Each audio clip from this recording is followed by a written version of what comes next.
Okay, hi guys, how's it going? So I thought I'd do a little bit of a follow-up video on the Tenere 700. Now I've had it for a few months. I've put about 16 or 1700 miles on it, riding in all sorts of different terrains and all the rest of it. And I thought I'd just give you a bit of a review. Bear in mind that I am a fairly new rider. This is like my 4th ever bike, so it's not like I've got tons of experience. I'm not, a brilliant rider or anything like that. I'm a pretty new rider. But I am using it, off-road, in kind of like difficult, fairly difficult trail situations and lots of slippy mud and all the rest of it. So I'm using it for fun. I'm not using it for commuting, but you tend to use it on the road about half the time, even when you're trying to get to the trail. So I'm giving it a good mix of different riding conditions. But yeah, just take what I say, with a pinch of salt because of who I am and my experience. But just going to be completely honest and tell you problems that I've had, potential problems I can see with the bike, and yeah, just general overall. So first of all, let's start my little recorder here. So I'll just quickly talk about the things that I've added. There's not a great deal. Stock exhaust, stock tyres. I desperately need to upgrade the tyres, but I haven't done that yet. I added on these Heed rear crash bars. They give you a really nice handle for picking the bike up and yanking it around and all that kind of thing. If you get stuck up a little alleyway and you need to turn it around in a tight spot, that is a real lifesaver. There is a bit of a grip here on the standard bike for your fingers, but it's nowhere near as good as having a good old handle there, and obviously it gives you a little bit of extra protection if you drop it as well. I got Yamaha to add the OEM front crash bars, which seem absolutely fine to me. I've dropped it a few times, and I do think it's possible this side has a tiny bit more play on it than the other side, and this is the side that I've dropped on most, and they've definitely saved some damage, so they're a worthy addition. I added these Cerbus bash guards to save your levers for dropping. I added the obligatory TET sticker. I added light protector. It's just a cheap one from Rally Raid. It doesn't look particularly nice, but it does the job. I'm often behind riders, kicking stones up towards me and stuff, so that should save me an expensive bill. I'd rather that thing break than my light.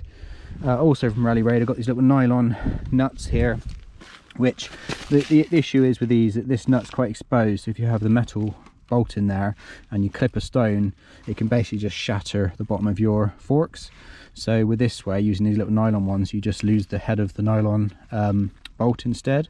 So for like 50p or whatever that is, that's definitely a worthy investment. I added the lower seat because I'm a little short ass 5'8" guy, and I've also dropped the forks a little bit. You can see the two lines there. That's the top one is the stock and the bottom one is where I've dropped it to. So I've lowered the whole bike just to give me a little bit better ground reach. I did order the Yamaha upgraded bash plate, but they sent me the wrong bloody one that wouldn't fit my cat, and they messed around, kept me waiting for ages, so I kind of got fed up with them. So I'm probably going to order one from somewhere else, possibly a Venture Spec or something like that. But either way, so I did order one and it arrived, but it didn't fit because this is a 2021 model with the cat. And yeah, so what other things did I add? I think that's it. Yeah, so that's it. So let's talk about overall experience with the bike. I've been really happy with it. Like I said, I've not had lots of bikes before. I had a little 250 Honda CRF, then I went up to a 400 Fantic, and now I've gone up for the 700 T7. So this is the biggest bike I've ever ridden. So I don't have a lot to compare it to in other adventure bike styles. But either way, at first the weight seemed slightly intimidating. Now I'm pretty much completely used to it. I have dropped it quite a few times, as I've already said. And majority of times I just drop it and then I just pick it back up again and I don't even think about it. It's not even an issue. But it does depend on how it falls. If it falls right over on the side of a hill with its wheels up, it's an absolute fucking nightmare to pick up. It really is. You'd have to drag it all the way around, get the wheels at the bottom again, and then carry on trying to pick it up in the standard way. So you will certainly notice the weight if you're coming from a lighter bike, obviously, and a lot of the weight does seem quite high because of the design of the engine and where the fuel is and everything. So, and when it falls over completely flat. I did do a video about picking it up when I first picked it up, So that should give you some idea. I'm not like the strongest man in the world or anything like that. I'm very, very average human being size, a little bit on the short side. And it's a challenge, but it's totally doable. But like I say, it does depend on how and where you do drop the damn thing. Like I said, I'm often out in really slippy stuff, so it does mean that I have laid it down a few times, mainly in very, very slow, you know, literally 10 mile an hour little drops on grassy, muddy stuff. So it's not exactly a serious crash. Stock tires, yeah, I desperately need to upgrade the tires to something that can handle the British mud, because these things cannot. Although I am getting more used to the feel of just it snaking around and being loose under you. Now I get more used to that. It doesn't bother me quite as much. It's only been a few occurrences when I've had to get up a really slippy grassy hill and I've just literally not been able to do it, and I've had to get off the bike and physically push it up while I was ragging the hell out of it. And this wasn't even like a massively steep hill, it was just incredibly slippy, and I just was not getting any purchase whatsoever with these things, no matter what I did. And it was probably like an hour-long slog to get up this one hill. So yeah, like for occasions like that, yeah, I desperately needed something with a bit more of a pronounced, you know, knobbly tread, definitely. So these aren't designed for what I'm using them for the most of it. In terms of the bike on the road, it's got lovely manners, very, very easy to use. The whole power range of the bike is super wide. You know, it starts pulling quite happily from like 2,500, 3,000 right the way up past, you know, 7, 8, 9. I think most maximum power is around about 7,000 revs. But the vast majority of the time you don't even need those revs, you don't even go up that high, because it's so happy to just pull all the way up. It's just got lots of torque from low down, well, from my experience, and it just seems very, very easy. So you don't need to change gears that often. You can quite happily just buzz around in the low revs, and it pulls away merrily, you know, never sort of gets bogged down. Very, very, very approachable engine, very approachable power delivery. Like, there's lots there. Certainly more than I need 99% of the time, but what there is just delivered in a really sort of nice way. Brakes wise, I think these front brakes are absolutely fine. A few people have complained. I have reached the limit of their stopping power a couple of times in emergency situations. One time when this car was just doing U-turn in front of me and I was going along about 60 miles an hour, and I did absolutely crank on the front brakes. Luckily it was dry road, so no slippage. And I did think, oh, I wish there was a little bit more stopping power that one time, but I think you'd probably think that about brakes anytime. That was an emergency situation and I only just stopped in time. But again, 99% of the time these front brakes have got good feel and plenty of stopping power for me, in my opinion. Maybe if the bike's fully loaded with a person on the back, they'd really start to feel, you know, maybe you could do with a bit more, like larger rotors on the front. Back brake I still think is a bit dead feeling, not a lot of feeling to it. And yeah, I mean, it does its job just about, but I just feel like I've got no feel. Like, it feels like when I'll turn the ABS off, I'll be going down some slippy slopes and I'll be pressing the brake and I can't really feel anything happening, and then all of a sudden it will lock. Like, I don't really get any real feedback from it. It's a bit dead feeling. You feel like you're just stomping on a bit of wood. So I don't think the back brake's brilliant, but I mean, you know, it works. It just doesn't work super well. Okay, so yeah, engine's sweet as a nut. I love the sound of the engine. It's got quite a smooth sounding engine with a nice throaty exhaust, even with the stock exhaust.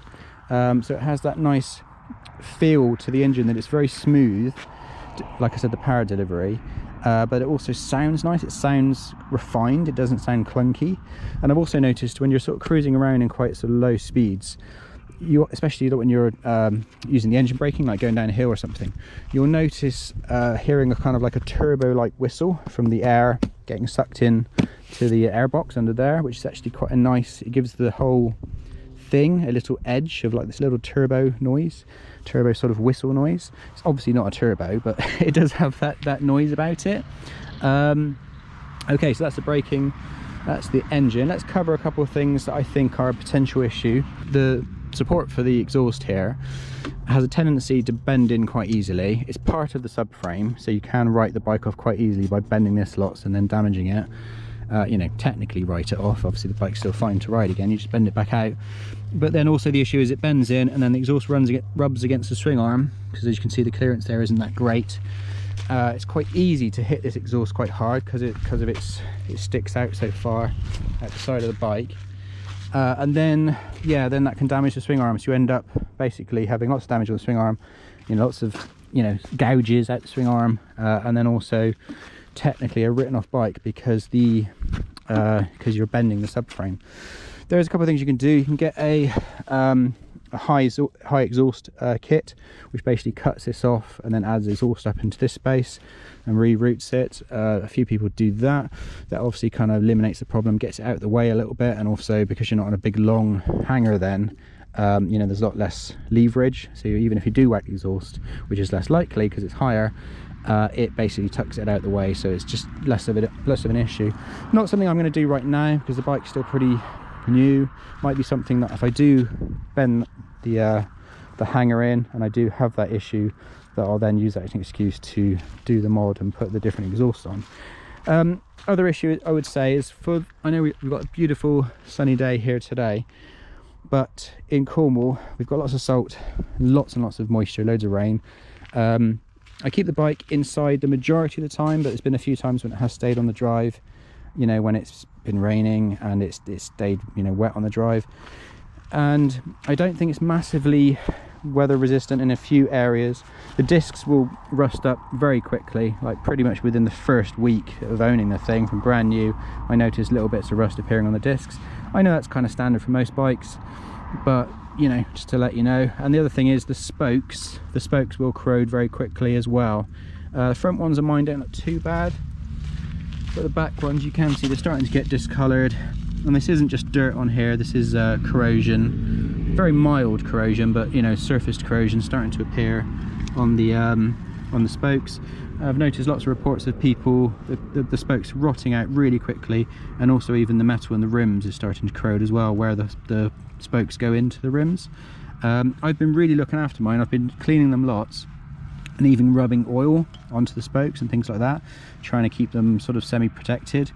But even with that, and even with my bike not being very old at all, I'm already getting a little bit of corrosion appearing, so bear that in mind. I think your spokes are going to go quite quick and your discs are going to look tatty as anything in a very short space of time if you leave it out in the water. Not noticed any other corrosion issues anywhere else, and I've not noticed any water getting into the electrics or any problems like that, so I don't think it's generally an issue that it doesn't like water. It just, there's a few areas where it will corrode quite quickly. So yeah, there's that. So about the lowering, so yeah, I've got the lower seat on and lowered the rear, lowered the seat and then lowered the front forks, and I've got the dog bone on, so I've lowered the whole bike by about, I think it's about 15 millimeters or something like that, just to help my reach. I have definitely lost a bit of comfort. This lower seat is definitely not as comfortable as the stock seat, without a shadow of a doubt. I do get a bit of a sore bum after about an hour on this thing, but I'm still very glad that I did it. There's been loads of occasions where I've nearly just tipped over on a lumpy sort of trail, and just getting my foot down quickly with a little bit of, you know, planting my foot down has helped me from tipping over in some really awkward positions, awkward situations. So I'm definitely glad that I did it, and I would definitely say give it a go, because it's quite easy just to swap out the dog bone, to drop the back end a little bit, undo all the bolts, drop the front end a little bit, and then whack a lower seat on. It's quite an easy job. The suspension is going to behave just the way it did before. You're not losing any treble in the suspension, you're just literally losing ground clearance, which, you know, depending on what sort of terrain you're going over, if you're going over lots of logs and difficult steps and stuff, then maybe losing ground clearance is really the last thing you want to do. But for me, yeah, I'm definitely glad that I did it. I probably will possibly bring it back up again when I'm totally comfortable with the bike. But either way, yeah, you know, it is what it is. Obviously, most of you, if you're over 6 foot or something, it's not something you're going to need to even consider. But for me, I'm very glad that I did it. So yeah, so that's covering a couple of the issues. So yeah, the hanger for the exhaust, rust on the discs and the spokes are my two sort of bugbears that, you know, they're definitely niggles. The overall performance of the bike has just been great. It's once you're up and going, it feels very light and it feels very flickable and fun, and it's really good fun getting the back ends, you know, sliding around in the mud and with a bit of a power slide. I'm certainly no pro, but you know, even to my level, I find that approachable and doable on this bike. It's only when it's going very slow and you're just starting to slip over, and then all this mass that's up high on this bike does seem to, you know, work against it. And if you're coming at it from like an enduro bike or something like that, it's going to feel like a big heavy you know, high up weighted beast. But overall it seems to go where I want it to. It's just there's been a few occasions where these tires have really let me down, and I really do need to upgrade them to something with a bit more knobble on them to get up the really slippy hills. But generally it will go where I want it to, and it never frightens me. It always feels very capable and planted, and the limiting factor is always me. It's never the bike, so it's not like I'm really pushing it to the degree that some people would. So yeah, so you know, bear that in mind. I do need to get different mirrors at some point. So regarding the display, obviously there's a few areas where they've cheapened out. This fuel cap is crap and cheap, and it also doesn't seal the fuel that well. There's a couple of times when I've dropped it, I have noticed fuel over the top, so it doesn't necessarily keep the fuel in too well, as well as looking bad and feeling cheap. So that's an area that they cut on. Yeah, not having a TFT screen doesn't bother me at all. You've got your basic Odo, then you've got a little select button over here. So you have Odo, and you have air temperature, then you have temperature for the bike. Then you've got a couple of different average, that's MPG, so I'm getting about 60 MPG on average. And then you've got a couple of different trip options, and then you've got back to Odo. So there's very, very basic features, but you know, it's all nice and clear, and it works in day and it works in night, and it's fine for me. I'm absolutely fine with it. But certainly I think if you're coming from like a, you know, more well-equipped adventure bike, this is going to look like something from the 80s, and you're going to wonder why the hell have they put that on this bike. But to me, it doesn't bother me, and it does its job, so I'm absolutely happy with it. What else can I say?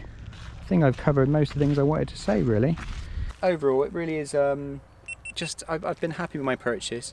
It's possible the only real criticism I'm going to have for it is the fact that it's not as light as I want it to be.